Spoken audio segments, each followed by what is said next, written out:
हमारी आज रामायण की सबसे ज्यादा प्रेरित करने वाली कहानी यह बात सिखाती है कि छोटे से छोटा प्राणी यानी कमजोर से कमजोर, जिसको अपने अंदर लगता है कि मेरे अंदर तो कुछ है ही नहीं, मैं तो लायक ही नहीं हूँ, वो भी विशाल काम कर सकता है। बस मनोभावना होनी चाहिए, आपके इमोशंस सही होने चाहिए। तो आइए दोस्तों, हमारे आज के इस आर्टिकल को पढ़ते हैं और अपने आप को प्रेरित करते हैं। दोस्तों, यह कहानी रामायण की है। यह कहानी उस समय की है जब प्रभु श्री राम ने अपना लंका विजय अभियान शुरू किया था। वह लंका पर विजय पाने के लिए उस अभियान को छेड़ चुके थे। साथ में उनके विशाल वानर सेना थी और उनके छोटे भाई लक्ष्मण भी उनके संगी थे और पूरी उम्मीद थी कि विजय प्राप्त की जाए। लेकिन सबसे बड़ी समस्या यह आ रही थी कि उस विशाल समुद्र को पार कैसे किया जाए, लंका तक कैसे पहुंचा जाए। उस विशाल समुद्र में ऊंची ऊंची लहरें उठ कर के आ रही थी। इतनी विशाल सेना उस समुद्र को ना तो तैर करके पार सकती थी और ना ही उड़ करके पार कर सकती थी। प्रभु श्री राम ने बहुत बार प्रार्थना की, विनती की समुद्र देव शांत हो जाइए, लेकिन उधर से कोई उत्तर नहीं मिल रहा था। प्रभु श्री राम को क्रोध आ गया और उन्होंने अपना दिव्य अस्त्र ब्रह्मास्त्र निकाला और चलाने के तैयारी में थे कि तभी अचानक से श्री राम जी के सामने समुद्र देव प्रकट हुए। क्षमा याचना मांगने लगे, माफी मांगने लगे कि प्रलय से पहले प्रलय नहीं लाइए प्रभु श्री राम, बाकी आपकी इच्छा है।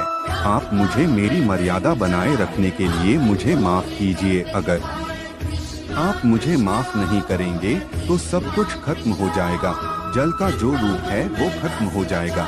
ऐसा मत कीजिए। प्रभु श्री राम कहा, फिर क्या किया जाए, इसे पार करके लंका कैसे पहुंचा जाए। तो समुद्र देव ने बताया कि आपकी सेना में नल और नील नाम के दो भाई हैं, जिनको बचपन में ऋषियों ने श्राप दिया था, क्योंकि ये ऋषियों के सामान उठा उठाकर नदी में फेंक रहे थे। तो उन्होंने श्राप दिया था कि अब जो भी तुम फेंकोगे वो पानी में डूबेगा नहीं बल्कि तैरता रहेगा। तो आपको इन्हीं की मदद लेनी चाहिए। जब ये दोनों पत्थर समुद्र में फेंकेंगे तो पत्थर तैरने लगेंगे। इनके मदद से सेतु का निर्माण शुरू करवाइए। जन ये सेतु का निर्माण होगा तो ये राम सेतु बनेगा। तो आपका बंधन, आपका गायन पूरी सृष्टि करेगी कि इतना विशाल काम यहाँ हुआ है।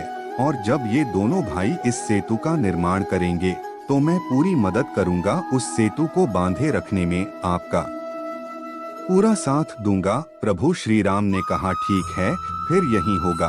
उन्होंने अपनी सेना से कहा कि लग जाइए काम पे। पत्थरों पर जय श्री राम लिखा गया, पत्थर तैरने लगे। श्री राम सेतु का निर्माण होने लगा और प्रभु श्री राम ऊपर वाले की भक्ति में भगवान शिव की आराधना में बैठ गए। तभी उन्होंने देखा कि एक छोटी सी गिलहरी उस सेतु निर्माण में अपना योगदान दे रही थी। पता नहीं क्या कर रही थी, बार बार समुद्र के किनारे आती और फिर वापस जाती उन पत्थरों के बीच में और फिर वापस आती। उन्हें कुछ तो लगा कि यह गिलहरी कुछ ना कुछ करने की कोशिश कर रही हैं। श्री राम जी ने हनुमान जी से कहा कि उस गिलहरी को पकड़कर मेरे पास लाओ। हनुमान जी गए और उस गिलहरी को पकड़ कर के लाए। प्रभु श्री राम ने उनसे पूछा कि आप ये क्या कर रही हैं? यहाँ इतने बड़े सेतु का निर्माण हो रहा है, आप कहाँ बीच में परेशान हो रही हैं? उस गिलहरी ने प्रभु श्री राम से कहा कि भगवान माफ कीजिएगा, लेकिन आज आपने धर्म के लिए युद्ध छेड़ा है।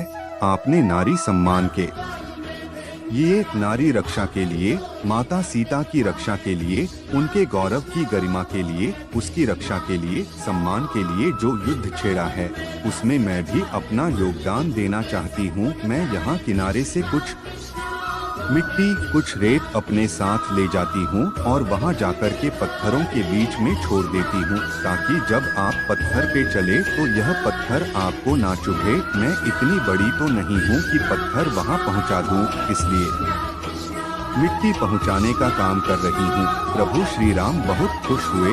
उन्होंने पूछा कि आपको डर नहीं लग रहा है? यहाँ इतनी विशाल सेना, कहीं किसी के पैर के नीचे आप दब गई तो आपकी मौत हो जाएगी। गिलहरी ने कहा, कि इतने बड़े युद्ध में अगर मेरी मौत भी हो जाए, आप माता सीता की गरिमा की रक्षा के लिए, उनके गौरव की रक्षा के लिए इतना विशाल युद्ध छेड़ चुके हैं।